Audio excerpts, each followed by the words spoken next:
Shri Venkateswara gold finance తాకట్టులో ఉన్న బంగారాన్ని విడిపించి కొనబడును. సంప్రదించండి 8499070070. ప్రతి కుక్క కూడా పవన్ కళ్యాణ్ గారి గురించి మాట్లాడి ఫేమస్ అయిపోవాలని ఆలోచిస్తున్నారు. ప్రతి నక్క కుక్క అన్నీ కలిపి బయలుదేరి పవన్ కళ్యాణ్ గారిని తక్కువ చేసి మాట్లాడితే పేరులోకి వచ్చేస్తాం, పేరు పెరిగిపోతుందని. అసలు సందర్భం ఏమైనా ఉందా? బాధ్యత ఉందా? తెలంగాణ తల్లిని అని చెప్పుకుంటుంది కదా కవిత గారు. మరి అలాంటి తెలంగాణ తల్లి బాధ్యతకు మెలగాల లేదా?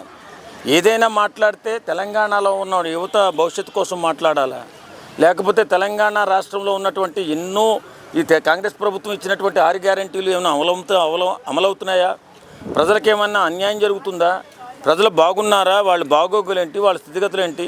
అది మాట్లాడాలా? లేదు తెలంగాణ రాష్ట్రానికి ఏర్పడడానికి కారకులైన 1200 మంది బలిదానాల గురించి మాట్లాడాలా? ఇది ఏమీ లేదు. ఎప్పుడు పద్దాక 24 గంటలు ఆ కవిత గారి పార్టీ పెట్టిన కానించి పవన్ కళ్యాణ్ గారిని విమర్శిస్తూనే ఉంది. పవన్ కళ్యాణ్ పేరు చెప్పకుండా ఆమెకి ముద్ద కూడా దిగట్లేదు. మరి ఏం కర్మ పట్టిందో ఆమెకి. చాలామంది పాపులారిటీ కోసం సోషల్ మీడియాలో పవన్ కళ్యాణ్ తిట్టి పాపులర్ అయిపోవాలనుకుంటున్నారు.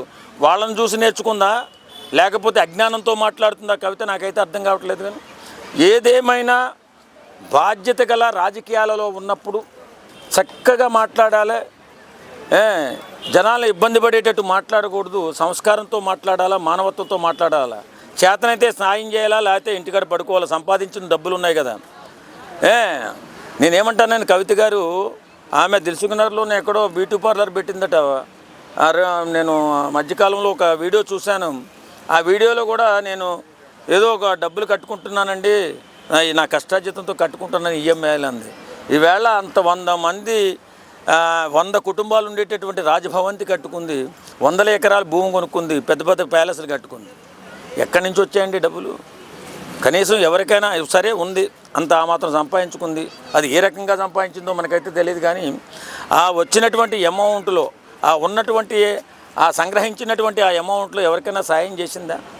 పోనీ ఒక అమరవీరుల కుటుంబాన్నైనా సరే దత్తత తీసుకుందా? ఇవేమీ లేదు. ప్రతి నిమిషం పవన్ కళ్యాణ్, లెగిస్తే పవన్ కళ్యాణ్, పడుకుంటే పవన్ కళ్యాణ్. ఏంటండి ఇది? బాధ్యత లేకుండా. ప్రజల పట్ల బాధ్యత ఉండాలి. రాజకీయ నాయకులకి వెళ్ళాలా. సొంత పార్టీ పెట్టాము, పార్టీ పెట్టిన తర్వాత ఏ సమస్యలు ఉన్నాయి, ఏ కష్టాలు ఉన్నాయని చెప్పి మాట్లాడుకుని ఆ కష్టాలు తీర్చే విధంగా ప్రభుత్వంతో మాట్లాడాలా. లేకపోతే మీరు మీడియా ముందుకు వచ్చి మాట్లాడి ఆ కష్టం ఉంది, అక్కడ నష్టం ఉందని మాట్లాడే నిమిషం లెగిస్తే పవన్ కళ్యాణ్ సోషల్ మీడియాలో పెట్టేసి 10-20 ఛానల్స్ పెట్టేసి ఇష్టానుసారంగా పవన్ కళ్యాణ్ గారిని ట్రోల్ చేస్తూ ముందుకెళ్తుంది. కవిత గారు మీరంటే మాకు అభిమానం. ఎందుకంటే మీ నాన్నగారు నిన్ను చూసి అభిమానించం. కానీ ఎందుకంటే మీ నాన్నగారు తెచ్చిన తలవంపు, తెలంగాణ ఆడబిడ్డలకు తెచ్చిన తలవంపు, తిహార్ జైలుకి వెళ్ళినటువంటి మీరు తిహార్ జైలుకి వెళ్ళి మీరు సాధించినటువంటి గొప్ప విజయాన్ని మేము ఏ రకంగా అర్థం చేసుకోవాలో తెలియలేదు. కానీ ఏదేమైనా బాధ్యతతో మెలగండి, సమాజం పట్ల బాధ్యతగా ఉండండి, 10 మందికి అండగా ఉండి నేర్చుకోండి. ఫ్యూచర్లో ఏదో తెలంగాణ తల్లిని అవుతానంటున్నావు. తల్లిని అవ్వాలంటే కొంచెం సేవా కార్యక్రమాలు, ఆదరణ, ప్రేమ, జాలి, దయ ఇలాంటివి కలిగి ఉంటే తల్లి అవుతావు తప్ప ఇలా పవన్ కళ్యాణ్ గారిని పద్దాక విమర్శిస్తూ ఉంటే తల్లి అవ్వవు. కాబట్టి నేను మళ్ళీ ఇంకోసారి చెప్తున్నా, కవితమ్మ మీరు మాట్లాడేటప్పుడు జాగ్రత్తగా మాట్లాడండి. లేదు నేను ఇలాగే మాట్లాడతానంటే జనసేన కార్యకర్తలుగా మేము ఇంకా పరుష పదజాలం వాడాలంటే గట్టిగా వాడేస్తాం. తర్వాత ఇబ్బంది పడేది నువ్వే. అర్థమవుతుందా? బాధ్యత గల ఒక ఆడపిల్లగా, తెలంగాణ ఆడబిడ్డగా నువ్వు ఖచ్చితంగా మర్యాదతో, మానంతో మాట్లాడాలని మనస్ఫూర్తిగా కోరుకుంటున్నాం. ఎప్పటికైనా మీరు మారండి. రాజకీయాల్లో ఉన్నారు, మీరు బాధ్యతగా మెలగండి అని చెప్పి ఆమెకి తెలియపరుస్తున్నాం. ఇక్కడ సెంటిమెంట్ ఎలా చెప్తున్నారంటే ఆంధ్ర సెంటిమెంటు, తెలంగాణ సెంటిమెంట్ ఇప్పటికీ చెప్తున్నారు. ఆంధ్రాలో ఆంధ్రవాడు ఎవడు కూడా తెలంగాణని దోసుకుంటలే. ఇక్కడ ఇప్పుడు అధికారులు వాళ్ళే ఉన్నారు, రాజకీయ నాయకులు తెలంగాణ వాళ్ళే ఉన్నారు కదా. ఎవరు దోసుకున్నారు? 10 సంవత్సరాలలో 1200 మంది చనిపోయి తెలంగాణ వస్తే 1200 తరపున 1200 మందిని ఎవరైనా గుర్తించారా? పద్దాక వచ్చి తెలంగాణ సెంటిమెంటు, తెలంగాణ ఏదో మాట్లాడుతూ వాళ్ళు బాగుపడడం తప్ప ఎవరికైనా పేదవాళ్ళకి ఏమైనా ఉపయోగం ఉందా? ఎక్కడ వేసిన గొంగలు ఎక్కడ ఉంది? లక్షల కోట్ల అప్పులు చేశారు, ఏదో కొద్దిగా అభివృద్ధి చేశారు, ఇంత మాత్రం దోచేశారు. నేను ఈ విషయంలో అయితే నేను కవిత గారిని సమర్థిస్తానండి. ఇప్పుడు ఆయన కూడా సినిమా ఇండస్ట్రీయే కాబట్టి సినిమా ఇండస్ట్రీలో ఉన్న పవన్ కళ్యాణ్ గారికి తెలుసు, ఆయన అడగని చెప్పి అన్నది ఓకే. కానీ ప్రతిదానికి పవన్ కళ్యాణ్ గారిని చూపించడం అనేది ఆమె అవివేకం. First of all Pawan Kalyan గారిది తెలంగాణ కాదు, ఆంధ్ర. అమ్మ మీరు పెట్టింది పార్టీ తెలంగాణలో. మీరు తెలంగాణలో సమస్యలు చాలా ఉన్నాయి, ఆ సమస్యలు చూడండి. మీ నాన్నగారు 10 ఏళ్ళు పాలించారు, ఏం మంచి చేశారు? మీ నాన్నగారు మంచి చేయలేదని చెప్పి మీరు చెప్పారు, కానీ ఏం మంచి చేయలేదని చెప్పి ఇప్పటిదాకా చెప్పలేదు. పోనీ ఆయన చేయని పనులు మీరేమైనా చేస్తారని చెప్పి ఇప్పటిదాకా కూడా ఎక్కడ స్టేట్మెంట్ ఇవ్వలేదు. మీరు ఒకటే మాట అన్నారు, టీఆర్ఎస్ పార్టీ పేరు మీద నేను పార్టీ తీసుకుంటాను అని చెప్పేసి అన్నారు. సరే, ఆ పార్టీ పేరు మీద తీసుకున్నారు, ఆ పార్టీ పేరు మీద ఓటు పడతాయా? దాని మీద మీరు గెలుస్తారా? లేక మీరు కూడా మంచి పనులు ఏమైనా చేయాలా?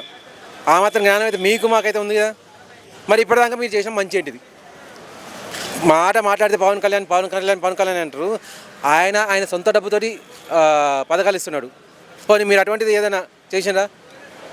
అయితే బుర్జ్ ఖలీఫా అంటారు, లేకపోతే ఢిల్లీ అంటారు, లేదంటే తిహార్ జైలు అని అంటారు. అంటే ఇదంతా పబ్లిసిటీస్ అంటారా లేకపోతే ఏమంటారు మీరు? ఒకటే అండి, పబ్లిసిటీలో నేను నానాలి అంతే, నా పేరు నానాలి.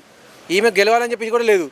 ఈమె ముఖ్య ఉద్దేశం ఏంటంటే రేపు పొద్దున పొరపాటున ఎలక్షన్స్ వస్తే మళ్ళీ మా తండ్రి గారి పార్టీలు కలిపేసి మా తండ్రి గారి దగ్గర నుంచి వారసత్వం తీసుకుంటా ఎంతో కొంత ఆ ఆలోచనలో ఉంది. కాబట్టి ప్రజలకు మంచి చేయాలని చెప్పి ఏ రోజు కూడా రోడ్డు మీదకి రాలేదు తను. ఒకవేళ పొరపాటున తను ప్రజలకు మంచి చేయాలని చెప్పి వస్తే నేను చెప్తున్నానండి, నాది నల్గొండ జిల్లా సూర్యాపేట.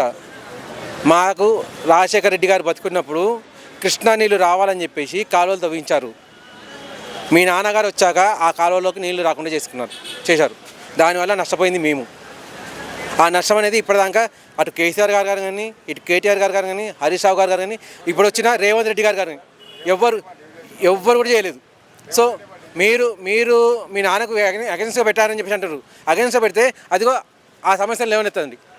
అక్కడికి నీళ్ళు నేను తీసుకొస్తా అని చెప్పండి.